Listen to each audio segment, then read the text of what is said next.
Did you know that the Spanish settlements were shocked to find the dead Cuerno Verde back again in the battle to avenge his own death? How is this possible? What was the Comanche strategy to get back with a ferocious battle? Don Juan de Oante of Spain established New Mexico on behalf of his homeland in 1598.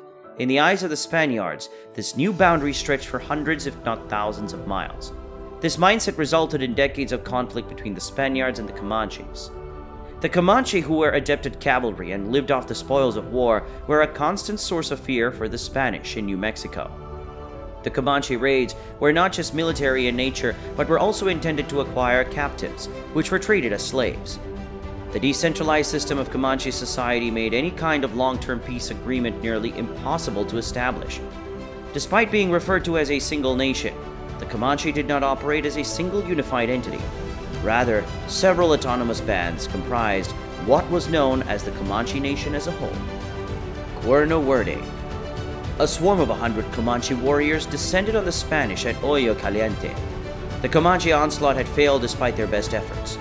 The well-armed and well-trained Spanish soldiers had managed to reply in time to the Comanche onslaught, killing and wounding a number of Comanche warriors. They were able to kill a few, but the Spanish captured one Comanche survivor. They learned from him of a new leader on the rise among the Comanche. The prisoner recounted the chief whose deeds had earned him tremendous popularity and support among his clan. He seemed to feel no fear, and it was said that he had gained immense medicine from his unusual buffalo horn headdress, the horns of which were painted green. This earned him the nickname Cuerno Verde, which translates to green horn in Spanish. Cuerno Verde returned with a gang of 500 Comanche raiders to attack the Presidio. Cuerno Verde started his persistent push towards the Presidio, spurring his soldiers on and dashing from formation to formation, losing arrows the whole while. Cuerno Verde was a formidable warrior who had gained the respect of his people for his ability on the battlefield, which was the only way accessible to any young Comanche male. Cuerno Verde has not only survived but thrived in this harsh Spartanesque world.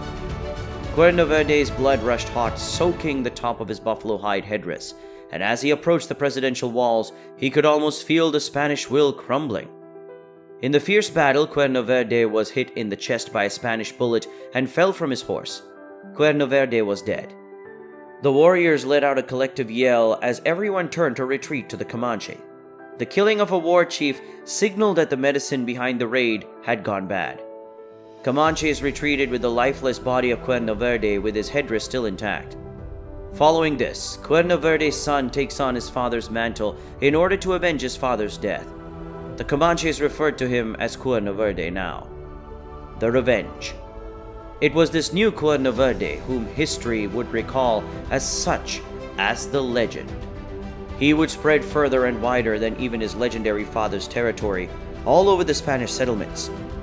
He had been told of the brutality and violence against the Spanish to avenge his father's killings. The Spanish would pursue him in vain for years until a legendary figure of their own, a man named Juan Batista de Anza, came to the territory.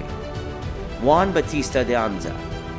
Teodoro del Cro, Commander-General of the internal provinces, named Juan Batista de Anza governor of New Mexico in 1777, with the belief that he could solve the Comanche problem. When Juan Batista de Anza arrived in New Mexico, he introduced new strategies. Juan Batista de Anza decided to take an entirely different path to the Colorado Plains in order to surprise the Comanches. The Spaniards confronted the Cuerno Verde raiders, and the two forces clashed, split, and regrouped. The next day, the Comanches approached the Spaniards and discharged their muskets. Cuerno Verde and his closest warriors were trapped in a gully when the Spaniards recognized him by his headdress. Cuerno Verde dismounted from his fallen horse, made his final defiance against the Spaniards. Cuerno Verde and his companions were killed by a storm of bullets. After the battle, Juan Batista de Anza claimed the headdress as proof of his valor. He passed the hat on to Teodoro de Cro, who according to legend passed it to his superiors, who passed it all the way to the Vatican. In 1787, Juan Batista de Anza achieved a durable Spanish-Comanche peace, allowing the Spanish to travel into the plains and trade peacefully.